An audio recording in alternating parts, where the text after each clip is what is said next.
അമൃത് Veni lice quit presents daily news സായാഹ്ന വാർത്തകൾ powered by Pulimoottil silks KSFE in association with Joy Alukkas.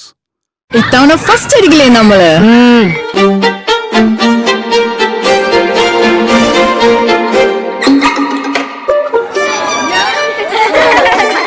കുട്ടികൾക്കൊക്കെ pain ശല്യം ഉണ്ടാകും. അതുകൊണ്ട് ലൈസ് കിറ്റ് ഉപയോഗിച്ച് ക്ലാസ്സിൽ വരാൻ പ്രത്യേകം ശ്രദ്ധിക്കണം. ലൈസ് കിറ്റ് ലൈസ് റിമൂവർ പെയിൻ ശല്യത്തിൽ നിന്നും ഉടനടി ആശ്വാസം. നമസ്കാരം, ഞാൻ ഡെയ്സി ബിജു. ഡെയിലി ന്യൂസിന്റെ സായന വാർത്തകളിലേക്ക് സ്വാഗതം. ഇന്ന് ജൂൺ 6 ശനിയാഴ്ച. സംസ്ഥാനത്തെ IAS തലപ്പത്ത് അഴിച്ചുപണി വരുന്നു.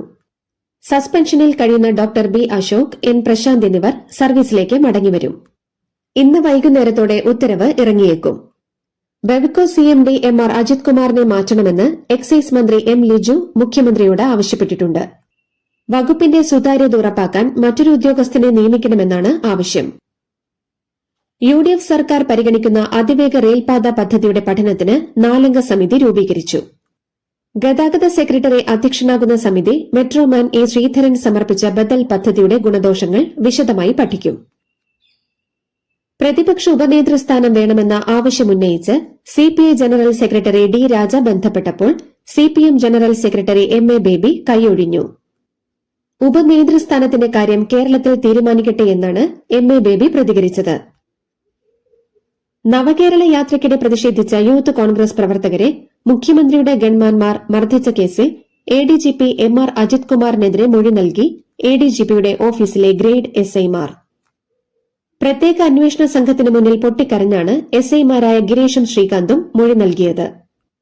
ഉന്നത ഉദ്യോഗസ്ഥന്റെ നിർദ്ദേശങ്ങൾ പാലിക്കുക മാത്രമാണ് ചെയ്തതെന്ന് SIമാർ പറഞ്ഞു. മുൻ മുഖ്യമന്ത്രി പിണറായി വിജയന്റെ ഗൺമാൻമാർ നൽകിയ മുൻകൂർ ജാമ്യാപേക്ഷയിൽ വിധി ചൊവ്വാഴ്ച. വധശ്രമ കുറ്റം ചുമത്തിയ SIT നടപടിയെ കോടതി ചോദ്യം ചെയ്തു. ജാമ്യം കിട്ടാത്ത വകുപ്പുകൾ ചേർത്തത് എന്തിനെന്നും കോടതി ചോദിച്ചു. കരുവന്നൂർ സഹകരണ ബാങ്ക് തട്ടിപ്പിൽ CPM നേതാക്കൾക്കെതിരെ പ്രഥമ ദൃഷ്ട്യാ തെളിവുണ്ടെന്ന് PMLA കോടതി. AC Moideen MLA, K Radhakrishnan MP, CPM Thrissur ജില്ലാ മുൻ സെക്രട്ടറി MM വർഗീസ് എന്നിവരടക്കമുള്ള പ്രതികൾ വിചാരണ നേരിടണമെന്ന് കോടതി.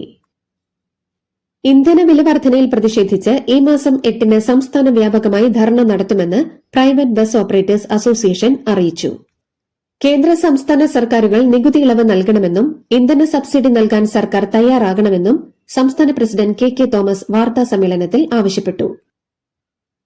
VS അച്യുതാനന്ദൻ സർക്കാരിന്റെ തുടർഭരണം പിണറായി വിജയൻ അട്ടിമറിച്ചെന്ന വെളിപ്പെടുത്തലുമായി മുൻ IAS ഉദ്യോഗസ്ഥൻ K സുരേഷ് കുമാർ. 2011 തിരഞ്ഞെടുപ്പിൽ 13 മണ്ഡലങ്ങളിൽ തോൽപ്പിക്കണമെന്ന ഉദ്ദേശത്തോടെ സ്ഥാനാർത്ഥികളെ നിർത്തിയെന്നാണ് അദ്ദേഹം പുറത്തിറക്കിയ പുസ്തകത്തിലെ ആരോപണം. മണലൂരിൽ വീടിന് മുകളിൽ മരം വീണ് യുവാവ് മരിച്ചു. മണലൂർ സ്വദേശി 27-കാരനായ വിഷ്ണുവാണ് മരിച്ചത്. രാവിലെ 6 മണിയോടെയാണ് മരം വീണത്.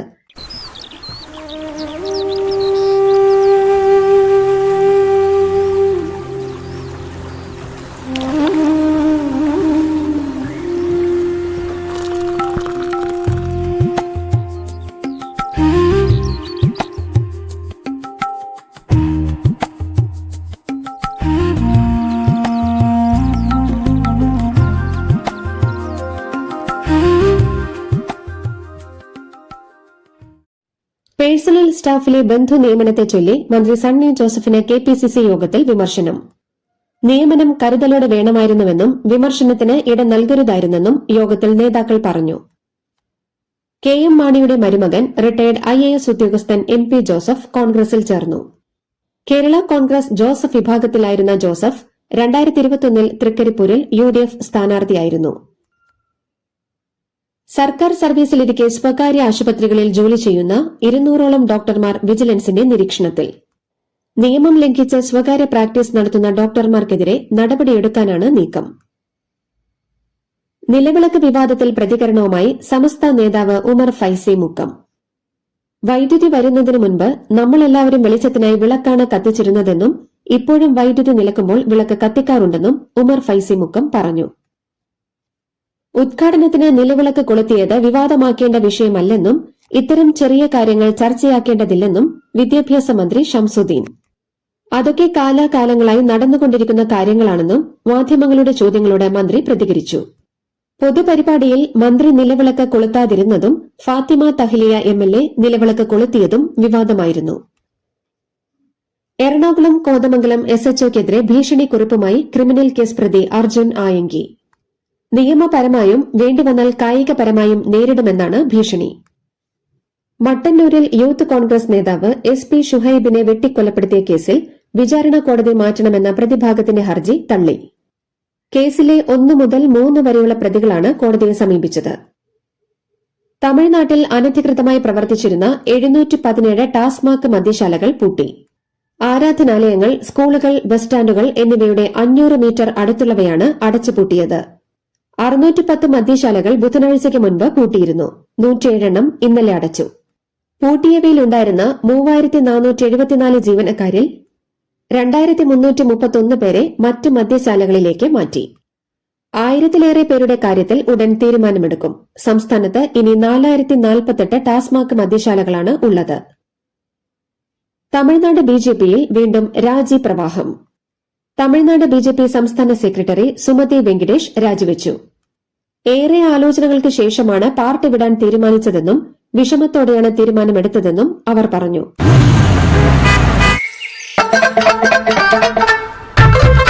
എല്ലാവർക്കും വന്നു ഡാൻഡ്രഫ്, എന്തു ചെയ്യും ചേട്ടാ? പേടിക്കണ്ട, ഇവിടുണ്ടല്ലോ ഡാൻഡ്രോക്കിൻ ഓയിൽ. ഉടനടി മാറും താരൻ, ഉപയോഗിക്കൂ വേഗം. Amrutveni Dandroquit, the ultimate dandruff solution. Delhi Jantar മന്ദറിൽ അഭിജിത് ദീപ്കയുടെ നേതൃത്വത്തിൽ കോക്രോച്ച് മുന്നേറ്റത്തിന്റെ പ്രതിഷേധ സമരം. നീറ്റ് CBSE പരീക്ഷാ നടത്തിപ്പുകളിലെ വീഴ്ചയിൽ പ്രതിഷേധിച്ചും വിദ്യാഭ്യാസ മന്ത്രി ധർമ്മേന്ദ്ര പ്രധാൻ രാജിവെക്കണമെന്നാവശ്യപ്പെട്ടുമാണ് സമരം. സമരത്തിനെതിരെ ജയ് ശ്രീറാം വിളിച്ചെത്തിയ BJP പ്രവർത്തകരെ പോലീസ് നീക്കം ചെയ്തു. ബംഗളൂരുവിൽ നിന്നും മുംബൈയിലേക്ക് സർവീസ് നടത്തുകയായിരുന്ന ഇൻഡിഗോ വിമാനത്തിൽ പക്ഷിയിടിച്ചു. ഇതുമൂലം വിമാനം വൈകി. പക്ഷിയിടിച്ചതിനെ തുടർന്ന് അടിയന്തരമായി ബംഗളൂരു വിമാനത്താവളത്തിൽ തിരിച്ചിറക്കി പരിശോധനയ്ക്ക് ശേഷമാണ് യാത്ര തുടർന്നത്. സുപ്രീംകോടതി ചീഫ് ജസ്റ്റിസ് സൂര്യകാന്ത് പങ്കെടുത്ത ലണ്ടനിലെ പരിപാടികളിൽ നാടകീയ രംഗങ്ങൾ. ലണ്ടൻ സർവീസ് യൂണിവേഴ്സിറ്റിയുടെ ഭാഗമായ ബെർക്ക് ബെക്ക് കോളേജിലെ പ്രസംഗത്തിന് പിറകെ സദസ്സിലെ ചിലർ ഇന്ത്യയിലെ ജനാധിപത്യ തകർച്ചയെക്കുറിച്ചും ചീഫ് ജസ്റ്റിസിന്റെ വിവാദമായ പാറ്റ പരാമർശത്തെക്കുറിച്ചും ചോദ്യങ്ങൾ ഉന്നയിച്ചതോടെ സംഘാടകർ ചോദ്യങ്ങൾ തടഞ്ഞു. ഇന്ത്യയ്ക്കെതിരെ ഉപരോധങ്ങൾ ഏർപ്പെടുത്താനോ ഭീഷണികൾ ഉയർത്താനോ ശ്രമിക്കുന്നത് തിരിച്ചടിയുണ്ടാക്കുമെന്ന് റഷ്യൻ പ്രസിഡന്റ് വ്ളാഡിമിർ പുടിൻ.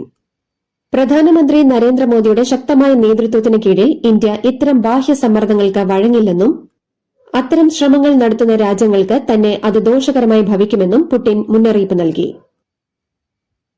അമേരിക്കയിൽ നിന്ന് കഴിഞ്ഞ 17 മാസത്തിനിടെ 4600-ലധികം ഇന്ത്യക്കാരെ നാടുകടത്തിയെന്ന് കേന്ദ്ര വിദേശകാര്യ മന്ത്രാലയം.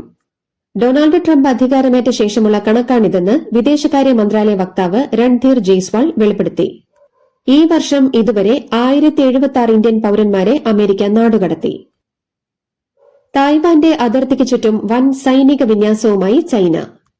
ചൈനീസ് ആർമിയുടെ 22 വിമാനങ്ങൾ, ചൈനീസ് നാവികസേനയുടെ 8 കപ്പലുകൾ, മറ്റ് 2 ഔദ്യോഗിക ചൈനീസ് കപ്പലുകൾ എന്നിവ തായ്വാന് ചുറ്റുമുള്ള മേഖലകളിൽ നിരീക്ഷണത്തിലായതായി പ്രതിരോധ മന്ത്രാലയം സ്ഥിരീകരിച്ചു.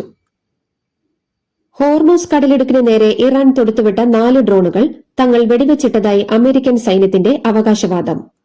പിന്നാലെ തിരിച്ചടിയെന്നോണം ഇറാന്റെ തീരദേശ നിരീക്ഷണ റഡാർ കേന്ദ്രങ്ങൾക്ക് നേരെ ശക്തമായ ആക്രമണം നടത്തിയെന്നും അമേരിക്കൻ സൈന്യം വ്യക്തമാക്കി. ഇറാനെതിരെയുള്ള അമേരിക്കൻ വ്യോമാക്രമണങ്ങൾക്ക് തൊട്ടുപിന്നാലെ ഗൾഫ് രാജ്യങ്ങളായ കുവൈറ്റിലും ബഹ്റൈനിലും ശനിയാഴ്ച പുലർച്ചെയോടെ വൻ സ്ഫോടന ശബ്ദങ്ങൾ കേട്ടതായി അന്താരാഷ്ട്ര വാർത്താ ഏജൻസി റിപ്പോർട്ട് ചെയ്തു. അയർലൻഡ്, ഇംഗ്ലണ്ട് പര്യടനങ്ങൾക്കും ഏഷ്യൻ ഗെയിംസിനുമുള്ള ടീമിനെ പ്രഖ്യാപിച്ച് BCCI.